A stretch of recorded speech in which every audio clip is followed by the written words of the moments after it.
তোমরা কে কে আমার মতো এই যে ঝুরি ভাজা আর বোঁদে খেতে ভালোবাসো? আমার তো ভীষণই ভালো লাগে। আজকে বিশ্বকর্মা পুজো, আর যেহেতু দোকানেও পুজো হয়েছে, তো দোকান থেকে এই যে প্রসাদ নিয়ে এসেছে বোঁদে আর ঝুরি ভাজা, তো সেটাই আমি একটু বাটির মধ্যে ঢেলে নিচ্ছি। কেন কি দেখার পরে আমার প্রচণ্ড পরিমাণে লোভ লাগছিল যে কতক্ষণে খাবো। দাঁড়াও দাঁড়াও, একটু বোঁদেগুলো বেছে নিই। আর বোঁদে খেতে ভীষণই ভালো লাগে, বোঁদেগুলো একদম রস ভরা ছিল। ওহো, মেন প্রসাদই তো নেওয়া হয়নি। ওই যে দেখতে পাচ্ছ এখানে আছে ফল প্রসাদ ও মা, তার মধ্যে আবার একটা ঘিয়েরও লাড্ডু আছে।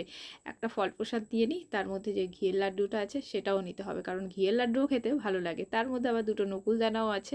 তো যাই হোক, চলো আমার প্রিয় প্রিয় খাবারগুলো নিয়ে নিলাম, মানে প্রসাদগুলো এখন একটু খেয়ে নিই। বোঁদে আর ঝুরি ভাজাটা মুখে দেওয়ার পরে এতটা পরিমাণে ভালো লাগছিল যে আমি খুশিতে মাথা ঝাঁকিয়ে ঝাঁকিয়ে নাচ করছিলাম।